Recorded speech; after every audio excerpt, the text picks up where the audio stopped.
Olá, seja bem-vindo, 18 de maio, quinta-feira. Bom dia para você que nos acompanha. São exatamente 9 horas e 4 minutos da manhã e a partir de agora você confere as principais notícias da nossa cidade. Hoje nós estamos recebendo a Girlaine Dias, subsecretária de Igualdade e de Direitos Humanos de Jacareí. Girlaine, bom dia para você, muito obrigado por estar aqui no Bom Dia Jacareí para a gente falar um pouco sobre as atividades da sua pasta, assim como também sobre os 135 anos da abolição da escravatura, que acredito que é um tema bem bacana para a gente tratar nesse mês de maio. Bom dia a todos os telespectadores do TV Câmara. É um prazer estar aqui. É muito importante a gente falar sobre a nossa história e sobre todo esse processo de reparação e de reflexão e de resgate, né, para com o povo afro-brasileiro. E também do trabalho importante que tem sido feito em Jacareí. Claro, com toda certeza. Bom, esse dia é celebrado no dia 13 de maio, né? Estamos agora no dia 18, então fazem apenas poucos dias. Gostaria de perguntar para você um pouco da situação da época. Se você puder trazer um pouquinho desse relato histórico, né, de como era a situação e trazer um pouquinho para a gente rememorar, né? Muitas vezes a gente estudou isso nas aulas de história, né? Mas é importante sempre rememorar desse marco triste, mas importante também da nossa história, né? É importante a gente até ter essa reflexão, até como a gente coloca, né, o 3 de maio nas mídias e como a gente põe isso para a sociedade, ou para as crianças, ou para com os nossos próximos. Não é um dia de celebração, é um dia de muita reflexão. Quando a gente fala, você começou falando, né, da abolição da escravatura, falando de apenas 135 anos, né? Não sei se as pessoas fazem essa reflexão no dia a dia pela correria e pela imposição da história eurocentrista no Brasil, é que 135 anos, estou dizendo para você que meu bisavô foi escravizado. Então isso é muito próximo da gente, foi ali. Então é um processo ao qual a gente de fato tem que repensar o tempo todo. Foram quase 4 séculos de escravidão, o Brasil foi construído, essa terra indígena, né? Já era a terra do povo, dos povos originários. Quando chega os escravizados, pessoas escravizadas da África, elas vieram para construir esse país também, mas não houve nenhum respeito, né? Nós fomos coisificados. É muito triste dizer, quando eu procuro minha história, quando eu procuro minha árvore genealógica, no Brasil, eu tenho que ir para o cartório de imóveis, porque nós éramos e ainda somos para muitas pessoas, bens que se movem, né? Então, é preciso fazer essa reflexão. Quando a gente fala do 13 de maio, existiram outras leis que antecederam. É importante dizer assim, nós tivemos em 1831 a Lei Feijó, que a gente chama de lei para inglês ver, porque havia uma pressão da Inglaterra, né? Então, ele não pode mais vir trazer escravizados, porque é proibido, mas fazia-se isso. A lei de 1950, Eusébio de Queiroz, lei de 1871, que foi a lei do ventre livre, onde a criança passa a nascer livre, mas os seus pais, a sua família, né, todos os seus continuam escravizados, então ele convive nessa senzala. Que liberdade é essa, né?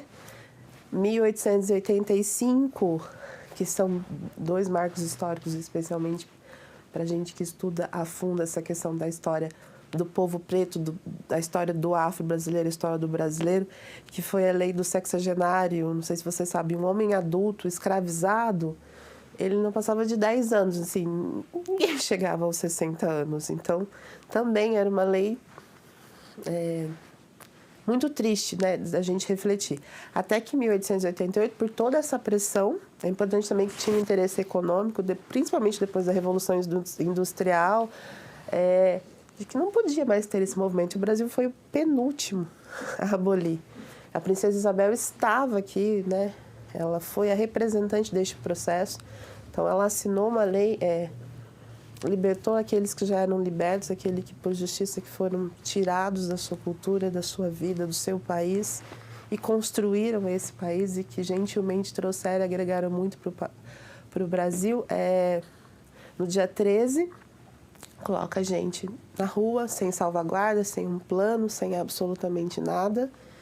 E a partir do dia 14 a gente fala enquanto povo preto, e o dia 14 de maio? O que a gente faz, né? Porque vieram muitas leis pós isso, endurecendo os processos. Quando você pensa, uma pessoa que foi escravizada uma vida toda, ela não tem direito à terra, ela não tem direito ao estudo, ela não tem acesso, ela não tem sequer o direito de professar a sua fé ou de trazer esse processo cultural. Não podia jogar a capoeira porque era proibido.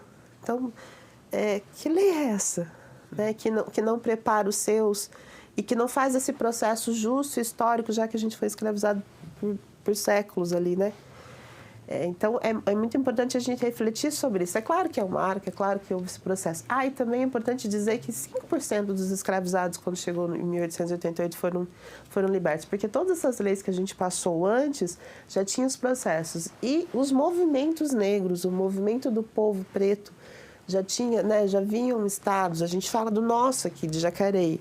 Jacareí, a gente falou que, né, no Brasil foi o 13 de maio, em Jacareí foi 18 de março, em alguns estados. Então, já tinha todos esses movimentos, principalmente no Rio e na Bahia, né? Então, tinham movimentos. Então, quando a gente chega no 13 de maio, foram 5%. Então, porque já havia todo um movimento de anos, né? Então, é importante a gente pensar isso. O Brasil não preparou, não teve essa salvaguarda. Não, para os afro-brasileiros, para o povo que construiu esse país, não teve. Mas a gente se preparou para receber os imigrantes. Então, a partir de 1880, 1885, foi construída toda uma estrutura para receber os imigrantes, porque havia uma preocupação da mistura de cor, de eliminar realmente a questão do preto no Brasil, para que cada vez a população fosse ficando mais branca. E esses que vieram de fora, ao qual eu digo o tempo todo que respeito muito, porque são pessoas que também vieram de forma triste, que também passaram por processos, mas chegaram aqui e tiveram direito à terra, tiveram respeito, tiveram salvaguarda, leis que os amparassem para construir a sua história. E os que aqui estavam, os que aqui construíram esse país e constroem até hoje, não tiveram esse processo. Então, é importante a gente falar do 13 de maio enquanto reflexão. É um processo importante, onde, por lei, neste momento do 13 de maio, todos os brasileiros receberam o mesmo direito no papel. É importante dizer isso. Mas essa reflexão para a gente, enquanto povo preto, enquanto movimento, né? Enquanto ser humano. E o 14 de maio, e depois disso, né? E de 14 de maio de 1888... até 18 de maio de 2023. Como estão as coisas? É importante a gente fazer esses processos de reflexão e trazer para os nossos a nossa história de verdade. Porque só assim a gente vai ter essa compreensão e entendimento. Também quero fazer uma ressalva, quando digo dos movimentos negros, é importante dizer que os não negros também tiveram um processo importante, né? Não teve os movimentos, é claro que era quase que na sua grande maioria, mas tiveram muitas figuras importantes não negras que contribuíram muito para esse processo acontecer, tá? É importante dizer isso. Sim, eu acho que, como você comentou, é uma reflexão geral. Acho que como sociedade, todos nós podemos, né, elevar nosso pensamento a essas questões para a gente também, claro, ter um engrandecimento do nosso, da nossa consciência, né, acerca dessas questões. E realmente é muito importante nessa data, né, que, como você bem disse, não é uma celebração, mas é uma lembrança, né, porque é um marco nacional, acaba sendo realmente muito importante. Eu vou pedir licença a você, logo mais a gente volta a conversar. E com apenas 8 anos de idade, Ruben Yokoyama tem colecionado títulos no xadrez. Recentemente, ele sagrou-se como campeão brasileiro em sua categoria. Confira detalhes na reportagem.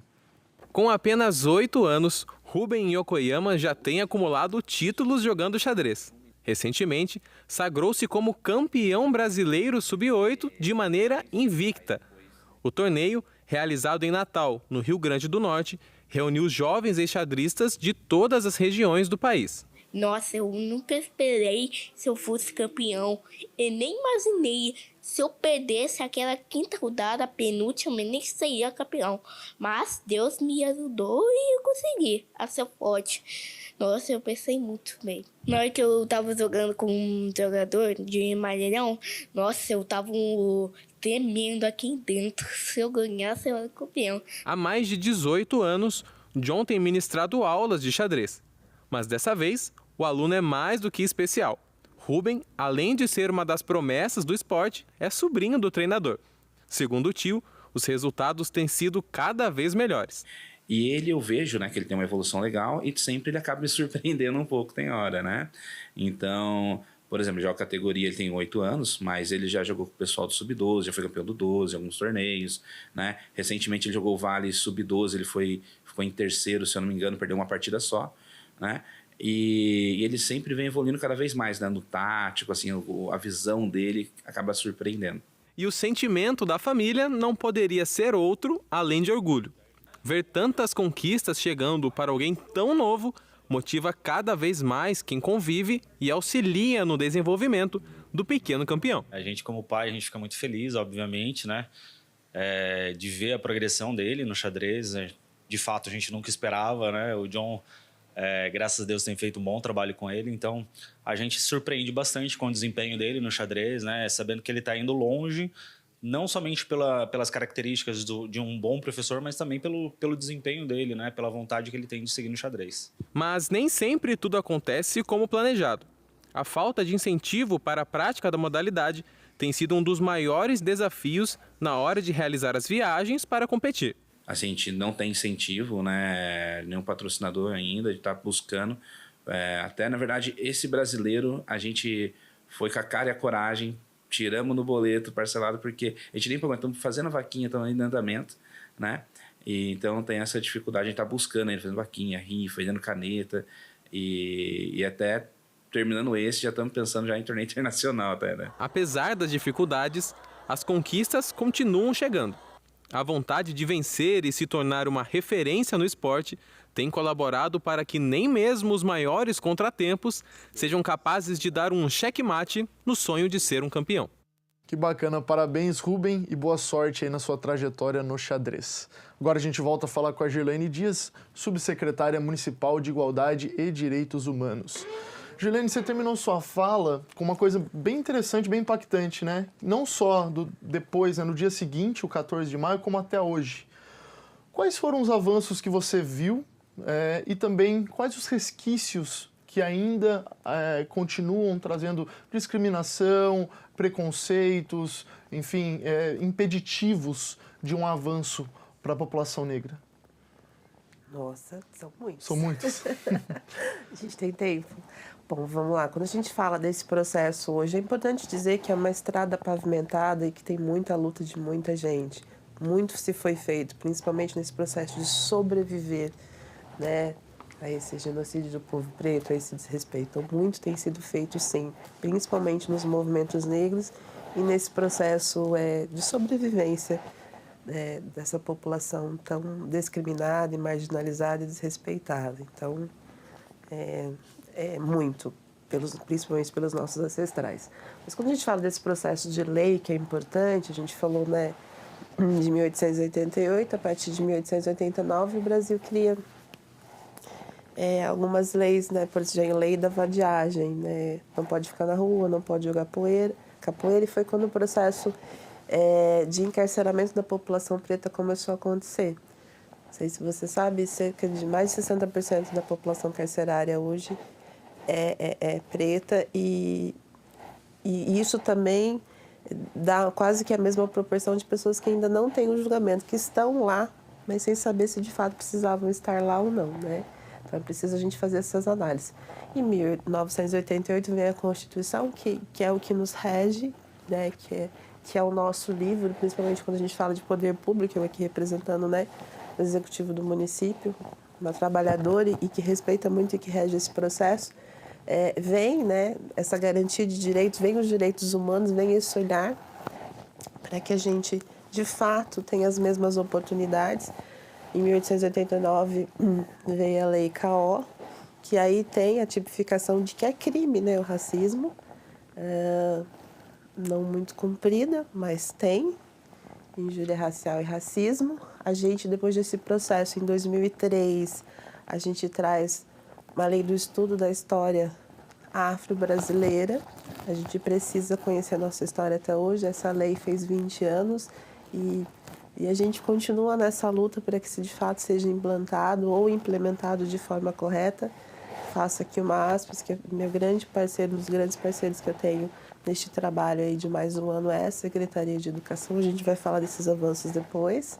Em 2008 a gente traz esse processo estudo da história afro-brasileira e indígena, então faz esse resgate. Em 2012, a gente tem o Estatuto de Igualdade Racial, porque é importante quando a gente fala de oportunidade, de direitos, de que todo mundo é igual, mas é preciso ter as mesmas oportunidades. Aí a gente falou de todo esse processo histórico onde não teve as mesmas oportunidades e ainda não se tem hoje. Então, é preciso fazer esse recorte e olhar para os grupos diferentes e atendê-los dentro das suas necessidades. Então, o Estatuto, ele traz isso. Então, é um marco muito importante para a gente. É importante dizer dele. E agora, em 2023, teve esse ajuste, né, de que injúria racial e racismo ficam na mesma equiparação e que esse tempo não prescreve, né, esse crime. Então, é importante dizer isso, porque ficava muito assim quando se praticava, principalmente a injúria, sem essa sanção, né? Não gosto muito de falar a palavra punição, mas sem essa sanção, né? E com serviços prestados para a comunidade, tudo terminava, a gente sempre diz, né? Popularmente, tudo terminava em uma cesta básica. E esse desrespeito sempre perpetuando. Então, agora, em 2023, é equiparado injúria racial e racismo, não prescreve e é sem fiança. Mas a gente ainda vê, né? A gente, né, todo mundo assiste, as informações aí são o tempo todo, né, pelas redes sociais, mas a gente ainda vê o quão a gente precisa caminhar. Mas teve esses avanços de legislação e, essencialmente, de novo, essa luta do povo preto. Hoje eu estava de manhã lendo, jovem negro... qual que é a principal coisa que precisa acontecer para um jovem negro? O que ele fala que é essencial para a sua vida? 47% diz que é o trabalho. É claro que o trabalho é essencial para todo mundo, mas normalmente o jovem fala estudar, me formar, me pós-graduar, ter um segundo idioma, viajar. Não, para o jovem negro é o trabalho, porque é para comer mesmo, é o seu sustento. E aí, quase que nessa mesma proporção, quase que 50% desses jovens negros estão no trabalho informal. Então, eu sempre digo que eu sou uma especialista em direitos humanos, mas essencialmente uma sentidora. Eu sou um ser que sente de forma técnica e eu também sou muito esperançosa. Eu espero que um dia a gente possa, de fato, ter esse país igual e, de fato, a gente não sinta tanto essas desigualdades e essa falta de oportunidade. E aí, fechando com você, quando a gente falou do processo de reflexão, que eu tenho muito para falar isso, tem que me segurar. Quando a gente falou desse processo, que eu falei desse processo de reflexão e de oportunidade ou de não oportunidade, eu acho que o grande desafio é que essa história, que esse processo, ele é de todo mundo. Ele não é só do povo preto, ele é do povo não preto também, é de todo o afro-brasileiro. Né? Porque não existe um Brasil sem a população preta. Não existe um Brasil sem África. Mas existe uma África sem Brasil e existe um povo preto sem África. Então é preciso respeitar essa história, é preciso olhar para essa história, é preciso que a gente reconheça enquanto... a gente reconheça, aliás, que a branquitude reconheça os seus privilégios, porque é preciso ter esse olhar mais fino. Mas eu não tenho culpa. Eu não estou dizendo que você tem culpa, eu estou dizendo que a gente precisa caminhar e mudar essa história. Mas que os seus antepassados, de fato, fizeram isso. E a gente precisa trabalhar esse processo para que a gente, de fato, possa se olhar e dizer, puxa, estamos num país justo, estamos num país onde todas as pessoas têm as mesmas oportunidades. E que, de fato, a cor da pele diz muito da sua origem, da sua ancestralidade, não de privilégio. É importantíssimo realmente esse recorte que você traz e principalmente falando, né, quando você citou das leis, né? Porque, claro, que é um desenvolvimento da sociedade, acreditamos, né, e torcemos para que aconteçam avanços sociais, de modo geral, e principalmente educacionais, né, para que as pessoas tenham outro tipo de mentalidade. Mas as leis como norte, em que, caso haja alguma coisa errada, você pode ser, mesmo você não usando a palavra punição, você pode ser punido de alguma maneira, realmente eu acho que tenta inibir, né, tenta bloquear certos comportamentos que, poxa, em 2023 a gente ainda vê e é muito triste.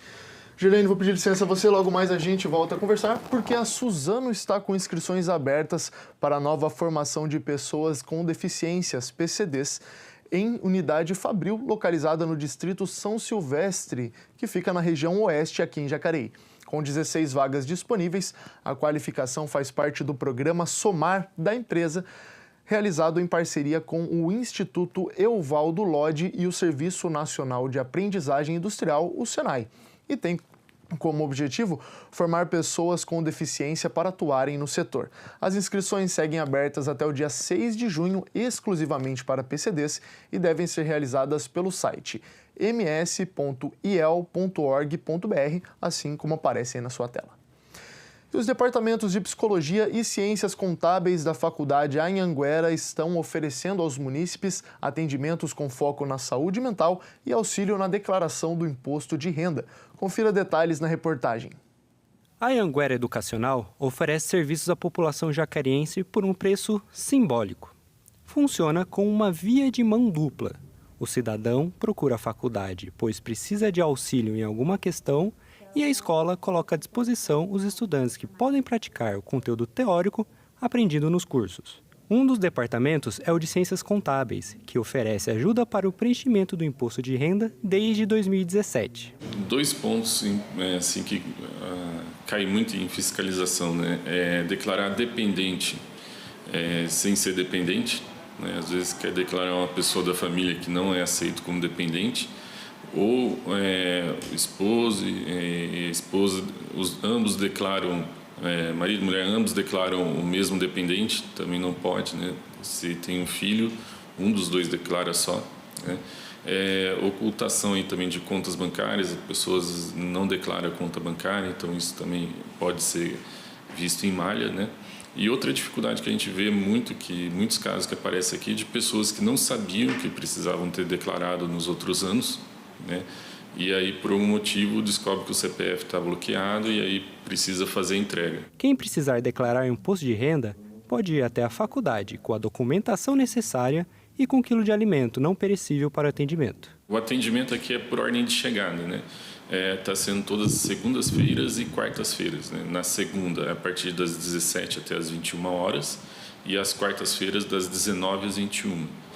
Quem quiser que seja feita a declaração completa, traz os documentos que são os informes de rendimento, né, de contas bancárias, informe de rendimento da empresa ou das empresas que venham ter trabalhado no ano 2022, os documentos pessoais, né, relação de bens que a pessoa venha ter, documentos de dependentes, e a gente pede a colaboração de doação de 1 quilo de alimento não perecível, né, para a gente poder destinar para as entidades sociais que a gente costuma ajudar durante o ano.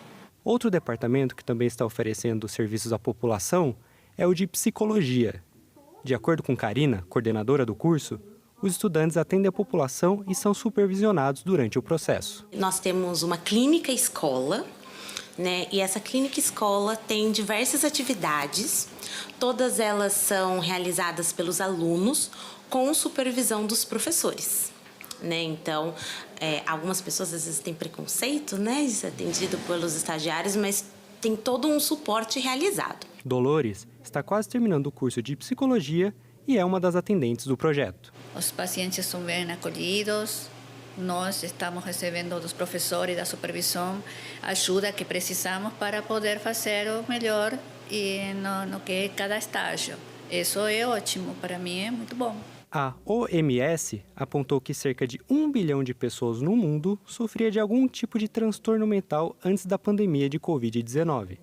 A estimativa é que hoje esse número esteja 25% maior por conta das dificuldades de acesso aos serviços de apoio à saúde mental. Hoje nós sabemos que ainda, né, o acesso à terapia, né, atendimento psicológico é elitista.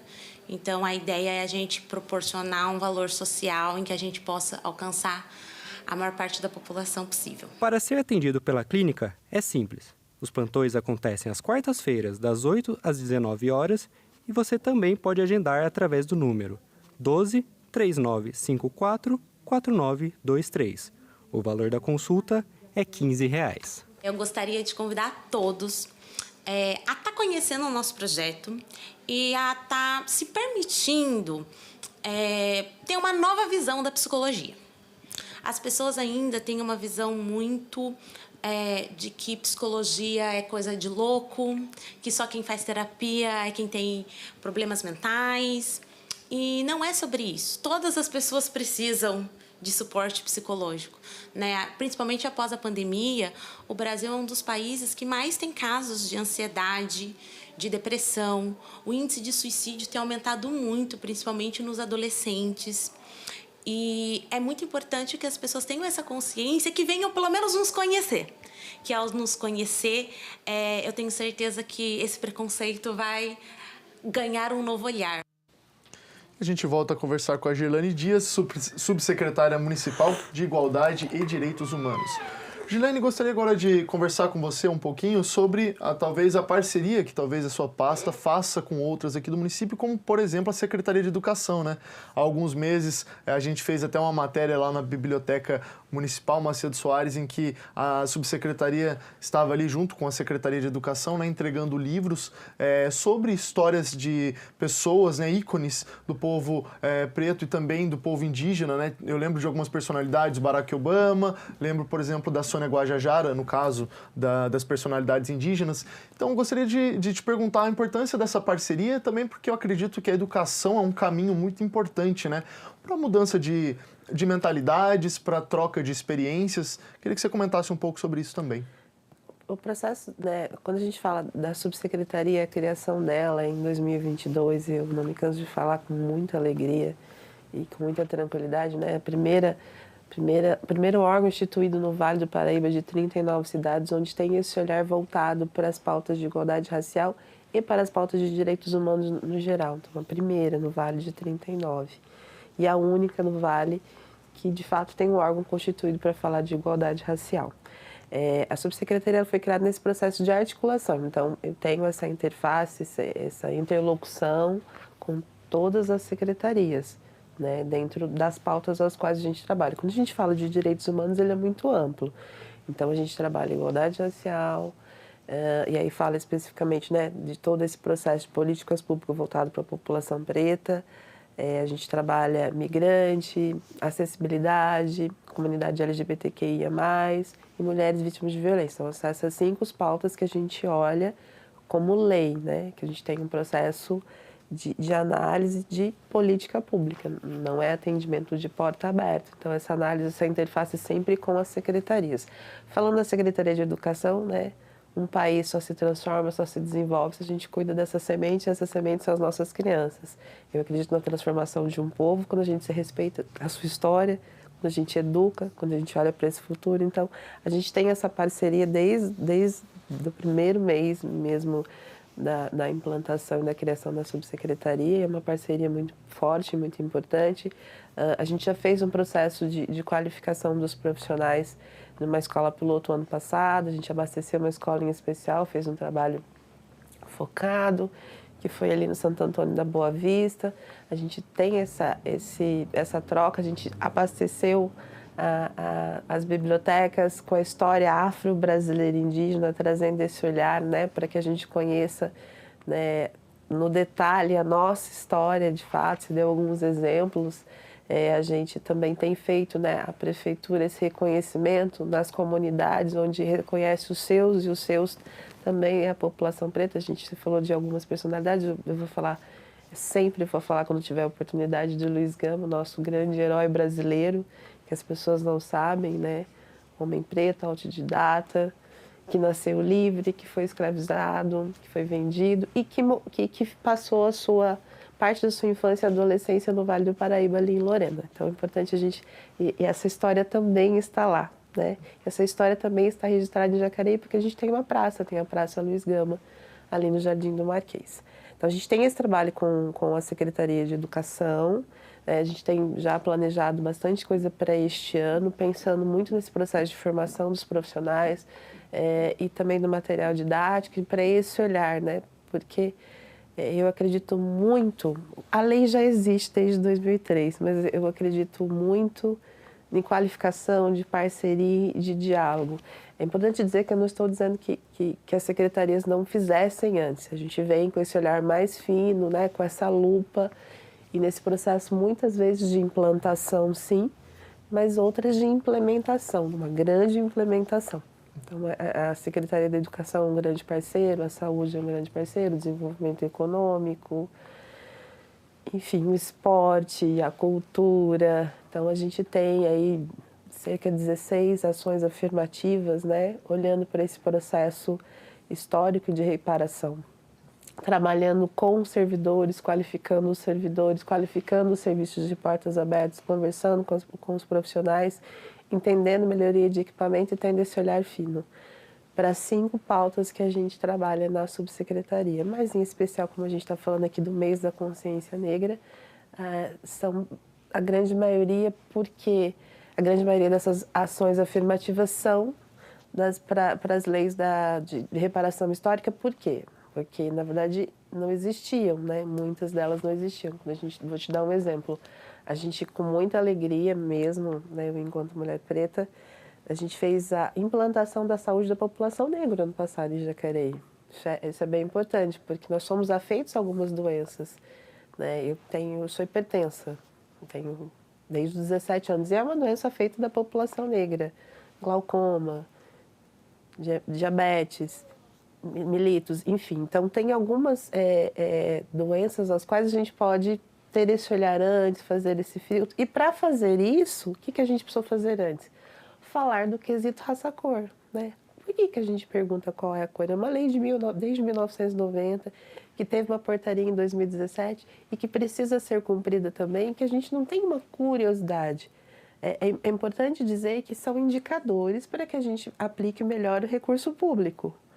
Então, quando eu falo para você da saúde da população negra, se a gente tem esse quesito raça-cor, esse indicador, a gente olha onde estão os homens, onde estão as mulheres, de qual idade, como que eu faço um trabalho nessa região de saúde para a saúde da população preta. Então, é importante dizer isso para a população. Esse olhar é muito para a melhoria de toda a população, para a melhoria de todas as pessoas, de todas. E bom, assim como você comentou, é importante esse trabalho interligado, né? E fica até o convite, se alguém quiser ir até a biblioteca, né? Comentando sobre esses livros, né? Eles são indicados geralmente para o público infantil, então é de fácil entendimento, mas eu acredito que qualquer um que tem interesse em saber mais sobre a cultura africana e indígena pode ir lá, né? A Biblioteca Macedo Soares, né? Fica ali dentro do Parque dos Eucaliptos, então é bem bacana. E lembro até que alguns exemplares está em braille, né? Então é até acessível para alguém que tem alguma deficiência visual e pode também adquirir, né? Consumir desse conteúdo. Vou pedir licença a você, Gilene, a gente vai para um rápido intervalo e logo mais a gente volta a conversar. Bom, a gente faz uma pausa agora e no próximo bloco você confere mais notícias sobre a cidade, informações sobre o trabalho legislativo e vai saber mais sobre a situação dos animais de rua aqui em Jacareí. A gente volta já.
Acompanhe o trabalho dos vereadores de Jacareí no site da Câmara Municipal.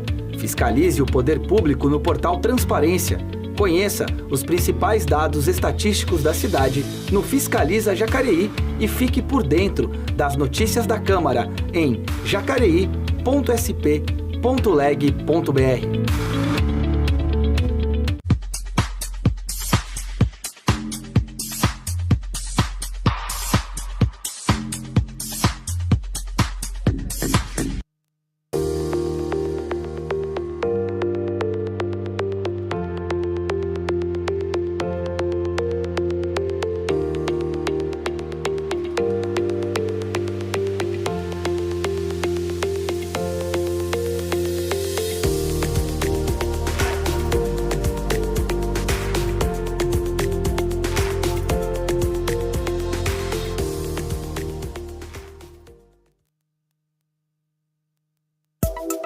A Defesa Civil é responsável por coordenar os trabalhos dos órgãos públicos em casos de enchentes, deslizamentos de terra e catástrofes naturais, orientando e ajudando nos trabalhos do Corpo de Bombeiros, Polícia Militar e serviços de emergência. Para acionar a Defesa Civil, Disque 199. Você também pode receber em seu celular alertas da Defesa Civil sobre riscos de tempestades. Basta enviar um SMS para o número 40199 e na mensagem de texto informar o CEP da sua região.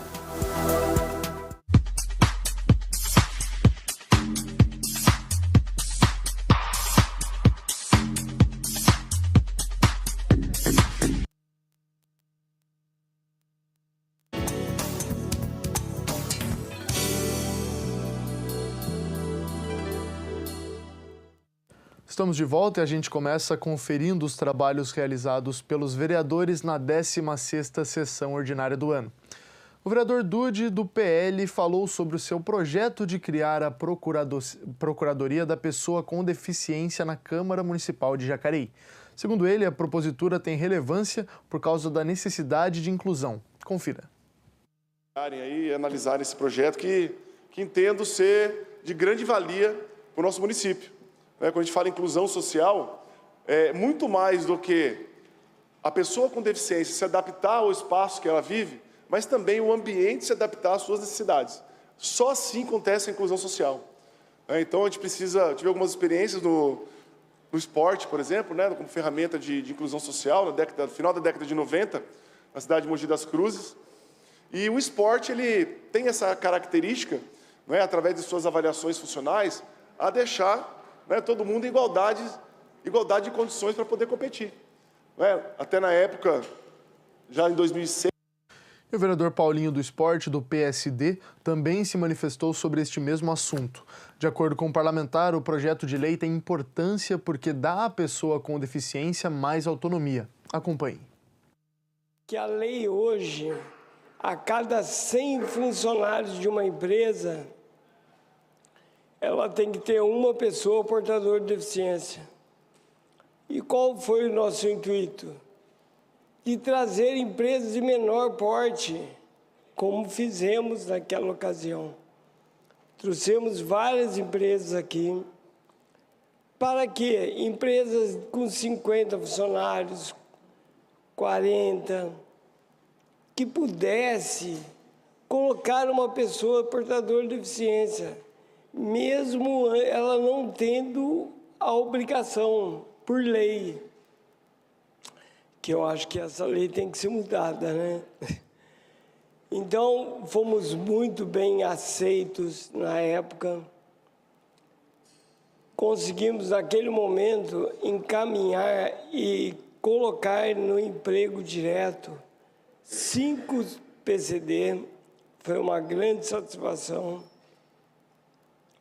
Foi o nosso primeiro... E mais sobre as sessões ordinárias e os trabalhos dos vereadores, você confere em jacareí.sp.leg.br. A gente volta a falar com a Girlane Dias, subsecretária municipal de Igualdade e de Direitos Humanos. Girlane, a gente dedicou praticamente todo o primeiro bloco em falar com relação à Lei Áurea, né, os 135 anos da abolição da escravatura. Agora, nesse segundo bloco, eu gostaria de recomeçar o programa falando um pouquinho sobre as ações da subsecretaria. Gostaria que você contasse pra gente se tem alguma novidade, alguma coisa importante para pontuar neste período. Todos os dias tem coisas importantes para pontuar, né? A gente falou bastante desse processo histórico, separação, né? A gente caminhou um pouquinho e aí a gente terminou o bloco anterior falando, né, da questão da disponibilidade das pessoas conhecerem a sua história, estando lá nas bibliotecas municipais. Nas 3 estão presentes aquela coleção que a gente fez na entrega. E lá tinha também, nessa coleção, os livros também estão em braille, lembrando que a subsecretaria pauta a acessibilidade, então é importante dizer também que a gente tem esse olhar, né? A subsecretaria, ela está aí com 3 conselhos, Conselho da Mulher, então essas políticas públicas voltadas para a mulher, né? Eu estou coordenando um programa que chama Família Segura, para mulheres vítimas de violência doméstica e familiar, então é importante falar isso também, né? Se a gente souber de alguém que está sofrendo alguma violência, apoie essa mulher, abrace, indique, oriente, que ela tenha condições de denunciar, ligue no 153, ligue no 190, né? E se ela for em qualquer unidade, qualquer serviço de porta aberta, ela será encaminhada para os órgãos responsáveis. Então, para que a população saiba, para que essa mulher saiba que tem amparo no município. Tanto em todos os serviços, né, é importante dizer, da assistência social, em especial do CREAS, que é um órgão, né, tipificado para esse tipo de cuidado, mas que o município está preparado para receber essa mulher quando ela se sentir preparada. E para quem esteja do lado, dê esse amparo e essa orientação, né, que a gente possa ajudar sem julgar, né. Colocar-se no lugar do outro é muito no lugar de afeto, de amparo e de ajuda, né. Dor é dor, não tem tamanho, o que aqui eu sinto não é o que o outro sente, então é importante a gente ter esse processo técnico, né, de ajudar com orientação, para que as pessoas melhorem. De acessibilidade, a gente está com um conselho e com alguns processos, a gente fez a revisão de todas as leis no ano passado, a gente tem esse olhar também para o servidor, né? A prefeitura hoje tem 55 servidores que são pessoas com deficiência. O processo de concurso público, a gente tem essa cota, né, para pessoas com deficiência. Eu convido as pessoas que estão iniciando a sua vida, os estagiários, que o município tem uma cota, então pessoas com deficiência, a prefeitura está preparada para recebê-los e que vocês possam fazer, né, começar o seu processo também aqui na Prefeitura de Jacareí. É importante dizer isso, porque às vezes as pessoas não sabem, né? Então, a gente tem tanto para o servidor para iniciar a sua carreira, quanto para o primeiro emprego no estágio. A gente falou um pouquinho de mulheres vítimas de violência também. Para a comunidade LGBTQIA+, a gente tem feito parcerias com a Casa do Abraço. Ontem foi o dia, né, internacional. Pensando aí nesse processo de trabalhar, né, esse desrespeito para com o outro, né, homofobia, transfobia, né. Ainda é difícil as pessoas respeitarem o que o outro sente. É muito triste isso, mas aí tem esse marco, aí tem algumas coisas que a gente tem planejado e tem feito um trabalho muito sério junto à Casa do Abraço, é importante dizer isso também. Vamos lá. A acessibilidade a gente falou um pouquinho, eu também falei que a gente teve nós estamos aí com 2 ações afirmativas também com o Conselho, né? Os semáforos sonoros, assim, não sei se as pessoas percebem, quando passa no semáforo fica dando um sinal sonoro para a pessoa com deficiência visual. Então, esse trabalho foi feito em parceria aí com a mobilidade. E a gente está construindo uma outra emenda impositiva também para as pessoas com deficiência. Esse olhar, essa semana teve, a Semana de Museus, teve uma palestra da Mônica, que é servidora pública, e tem baixa visão. E foi para mim tão encantador ouvir e ver a reação dos servidores, porque são pequenas coisas também que nós podemos fazer, como ajudar, como orientar, né? Porque a gente às vezes quer ajudar e não ajuda. E falando em especial da deficiência da pessoa com baixa visão, ele não é perceptível, né? Quando a gente tem algumas deficiências às quais, ou algumas doenças às quais que as pessoas são afeitas, que não são visíveis. Então, sempre a gente olhando enquanto direitos humanos, esse respeito ao outro, esse olhar para o outro de forma mais cuidadosa. Recentemente a gente lançou o livro, né, Abolicionismo, é importante dizer isso para vocês também, ele está acessível, ele pode ser retirado da biblioteca, ele físico, na Biblioteca Macedo Soares, é uma ação importante, é um resgate, é um livro do Azevedo Sampaio, é um dos livros mais importantes da Biblioteca Nacional e conta o processo de abolição. Nós tivemos aqui um clube abolicionista, né, um movimento de pessoas negras e não negras. Então, a gente faz esse registro histórico, a gente tem aí também esse mês mais novidades com relação a este processo, a esse trabalho. Espero voltar aqui para falar ou para a gente finalizar esse trabalho. A gente tem novidades aí para acontecer. Então, a gente lançou ele no dia 18 de março, ele está disponível também digitalmente. Vamos lá, acho que é isso por enquanto. Não, mas já são várias ações, bastante, né? Mas são várias ações e realmente bem bacana ouvir de você tanto a promoção de acessibilidade para diversos públicos e também de igualdade, né? Essa proximidade com diversos públicos, a integração, o acolhimento, realmente são coisas que a sociedade toda sai ganhando e eu acho que realmente humaniza, né, o nosso convívio aqui em Jacareí em diversos aspectos. Girlane, vou pedir licença a você, logo mais a gente volta a conversar. Porque a Prefeitura de Jacareí, por meio da Secretaria de Saúde, irá promover no sábado o dia D de multivacinação.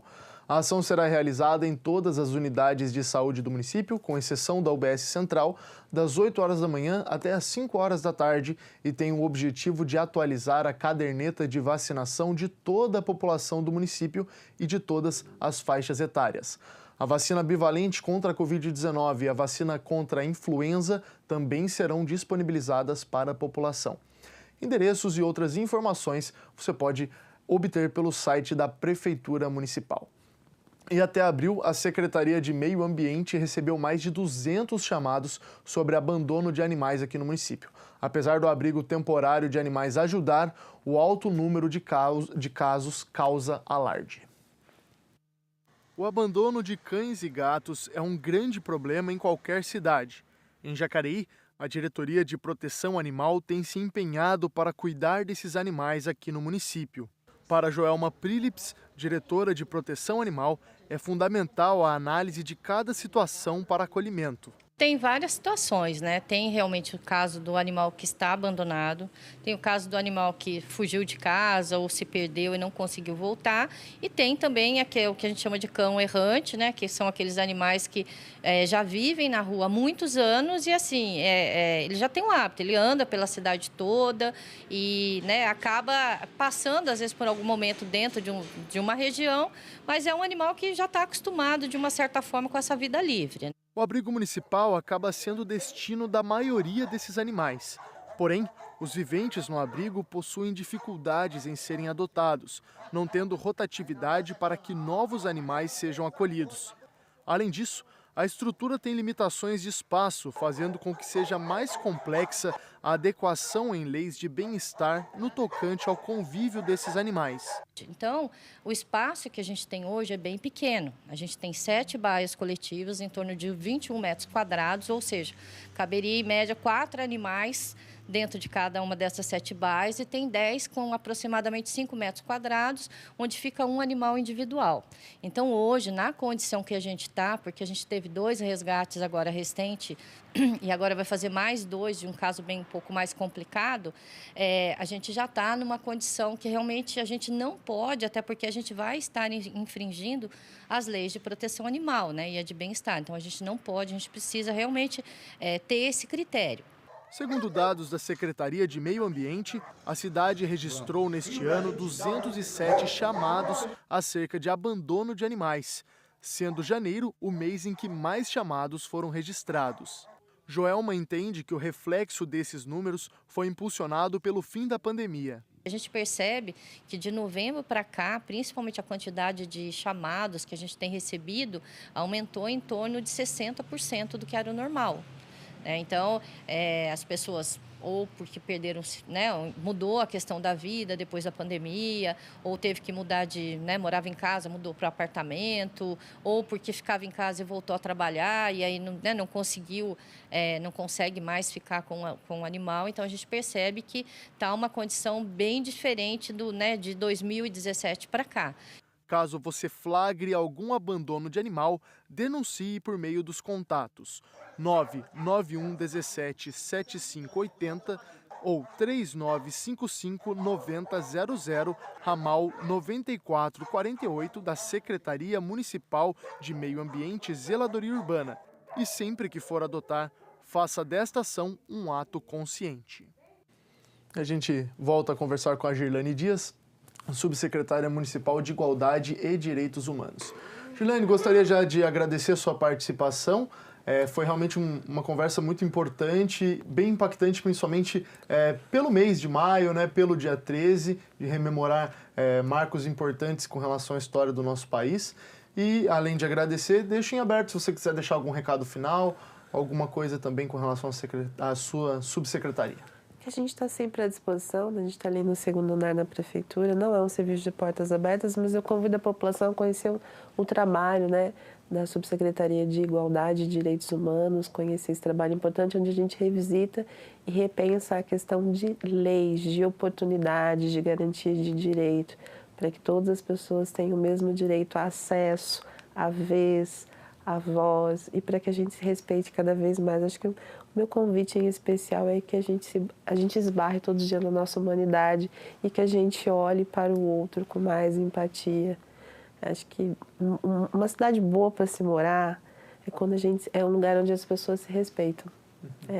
É muito isso mesmo. Muito bem, muito obrigado pela sua participação. A gente fica por aqui. Ao meio-dia você confere a reprise desta edição e pode acompanhar todas as reportagens produzidas por nossa equipe por meio das redes sociais. Se cuide, um grande abraço e até mais.